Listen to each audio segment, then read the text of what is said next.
नमस्कार, आदाब fact news में आपका स्वागत है।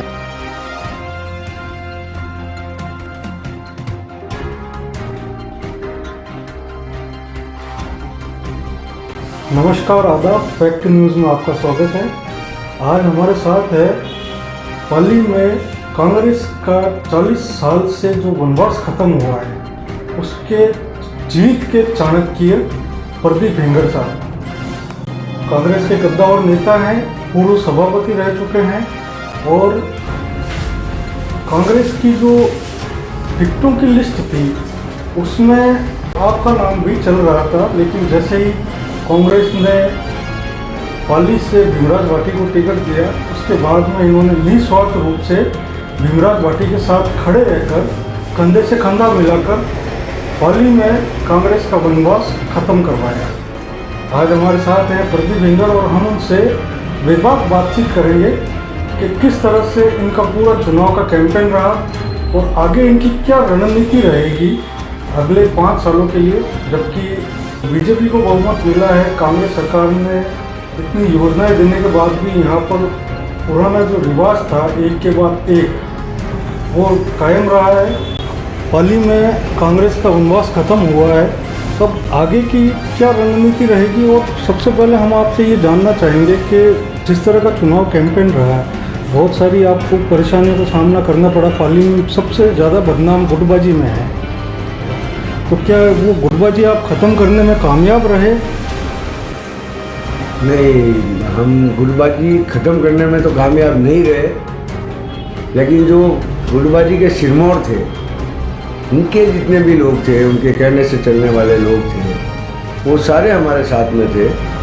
तो गुटबाजी का असर नहीं जैसा हुआ, लेकिन कुछ ज़रूर ऐसा लगता है कि सारे लोग अगर खुल के साथ में आते तो ये जीत का मार्जिन बढ़ सकता है। चौराई से भी आपने लीड ली, शहर में भी आपको लीड मिली है और जो जीत का मार्जिन जिस तरह से आपने एक्सपेक्ट किया था, जो संभावनाएं आपने शुरू में जताई थी उस तरह से जीत का मार्जिन नहीं रहा, लेकिन फिर भी जीत हाथ लगी है। तो क्या कार्यकर्ताओं में थोड़ी उदासीनता रही या ऐसा कहें कि 25 साल से जो लगातार कार्यकर्ताओं को पिछड़ना पड़ रहा था उसका भी प्रभाव रहा?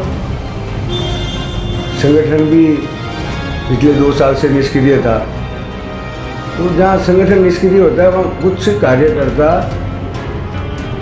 अपने आप से एक मायूसी आ जाती है। और गाँव में हमें उम्मीद थी कि हम बहुत ज़्यादा वोटों से आगे रहेंगे, लेकिन गाँव में लगभग 300 वोट और 400 वोट का मार्जिन गाँव से हमें मिला और पाली से हम लोग 7,500 वोटों से आगे रहे। यहाँ के कार्यकर्ता जो थे वो अपने पाँव पे खड़े थे और बड़ी मुस्तैदी से सभी ने अपना काम किया, तब ये जीत हासिल हो पाई है। तो सभी कार्यकर्ता अपने पाँव पे खड़े रह के और सुबह पोलिंग जब 6 बजे जब वो पोलिंग बूथ में घुसे तो शाम को 7 बजे निकले। तो बहुत से लोग तो ऐसे थे जो पानी पेशाब के लिए भी बाहर नहीं आए कि एक भी वोट फर्जी नहीं होना चाहिए। तो उनकी मुस्तैदी थी और जिसका परिणाम मिला पाली में कार्यकर्ताओं की जो इस बार एकता थी उसका परिणाम आपको मिला ही है।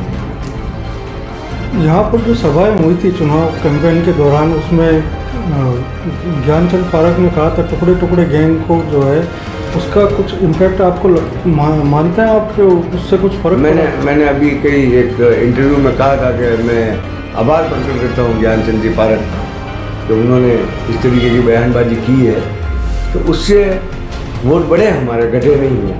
और आफ्टर चुनाव जो भीमराज जी पार्टी के जुलूस भी नहीं कह सकते, जब वो घर आ रहे थे तो हजारों की तादाद में पब्लिक उनके साथ में थी, तो जो नारे लग रहे थे ये उनको जवाब था, वंदे मातरम, भारत माता की जय, हर हर महादेव, बोलो रे बेलिया अमृतमन। एक भी नारा जो विधायक ने आरोप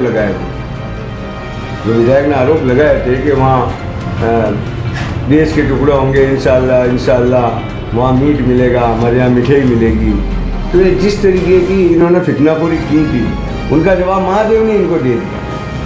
क्योंकि हमने तो नारी हर हर महादेव के लगाए थे, तो महादेव ने इनको जवाब दिया और ये इतने वोटों से आ रहे हैं। इनको लगता था कि ये कभी हो ही नहीं सकता कि मेरे बिना, तो अंग्रेज़ों का भी सूरत अस्त हो गया, आप तो थे क्या, तो इसलिए जीत हासिल हो गई। उनके बयानों से हम जीते, ऐसे बयान और देते रहे भविष्य में। इस जीत का श्रेय किसको देना चाहेंगे खास तौर पर? नहीं, एक आदमी को जीत का श्रेय नहीं दे सकते। टीम वर्क था और बहुत बड़े मार्जिन से भी हम लोग नहीं जीते हैं। तो 8,000 वोट के लगभग हम लोग जीते हैं। तो 95,000 के जो वोट हमको मिले, तो हर वो आदमी जीत का हकदार है। कल को मैं कह दूँ मैं जीत का हकदार हूँ, तो मेरा तो एक ही वोट था। कल मैं अपने घर वालों को भी बोलूँ, वो दे नहीं दे, उनकी इच्छा है। लेकिन प्रयास सभी का था, जितने लोगों ने वोट दिया है उन सभी का आभार, और सभी की जीत में भागीदारी है। जो 95,000 लोगों ने हम पे विश्वास जताया, वो सारे इस जीत के हकदार हैं, वो सबको बोले।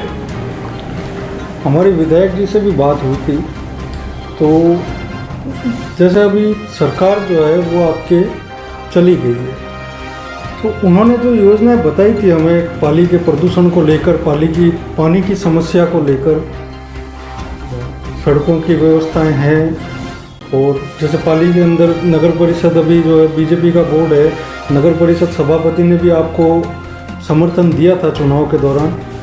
तो इन सारी चीज़ों को आप कैसे ज़मीनी स्तर पर काम कर पाएंगे? देखो साहब, अब उनके मुंह से तो अच्छा ही नहीं लगता कहना। जो 25 साल विधायक रहने के बाद कह रहे हैं कि पाली में प्रदूषण की समस्या है, पाली में ये समस्या, तो वो ये तो मान ही रहे कि जो मैं 25 साल में नहीं कर पाया, उसकी उम्मीद आप भीमजी से रखो, काम जरूर होगा। और हम भी यही कह रहे हैं कि जो 25 साल में इन्होंने नहीं किया, वो भीमराज भाटी जरूर करेगा।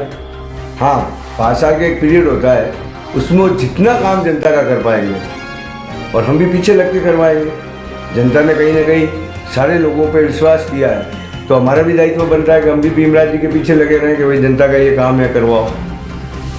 विधायक तो फैल रहे 25 साल में, क्योंकि अब भी वो 25 साल बाद भी अगर कह रहे हैं कि सड़क का मुद्दा है। अच्छा, सभापति तो पहले उनके थे, वो परेशान होकर हमारे पास में आए। तो इनको खुद को कहीं ना कहीं अपने हार का आत्ममंथन करना चाहिए। अभी ये बातें करना तो बेईमानी है कि सड़कों का काम बाकी और ये बाकी। वो भीमराज जी को मालूम है, उन्होंने अपने भाषण में कहा कि मेरी सबसे पहले प्राथमिकता होगी पॉल्यूशन खत्म करना, फैक्ट्री 365 दिन 24 घंटे चले, और किसानों की ज़मीन का भी नुकसान ना हो। ये तो उनके एजेंडे में था। और पानी गांव में पहुँचे, टेल लाइन तक जो ये 25 साल में नहीं पहुँचा सके, ये प्रमुख काम थे। तो मुझे लगता है ये लड़ झगड़ के भी करवाएंगे। ये झुंझारू व्यक्ति है, ये किसी के सामने झुक के बात करने वाला नहीं है। अपने अकड़ से काम करवाएगा और पाली की जनता के काम होंगे। नगर परिषद सभापति ने आपको समर्थन दिया था चुनाव के दौरान, उन्होंने अपना नामांकन दाखिल भी किया था, फिर आपके समर्थन में उन्होंने नामांकन पत्र वापस ले लिया था। क्या उससे कुछ फर्क पड़ा इस जीत में? ये नारा उन्होंने परिवर्तन का दिया था, वो कहीं ना कहीं लोगों के दिमाग में घर किया। यार 25 साल से कुछ नहीं किया, परिवर्तन तो होना चाहिए।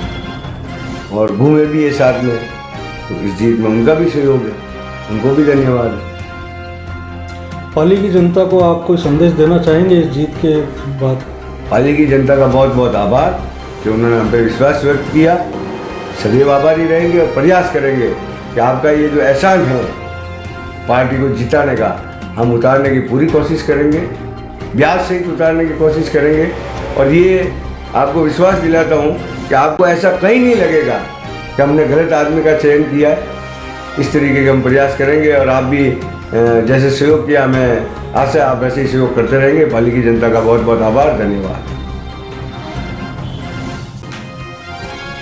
तो अपनी पूर्ण विवाद बातचीत में इन्होंने जो है पाली के जो मुद्दे थे उन पर खुलकर पूरी बात बताई है, और पाली की जीत के चाणक्य प्रदीप हिंगल हमारे साथ थे।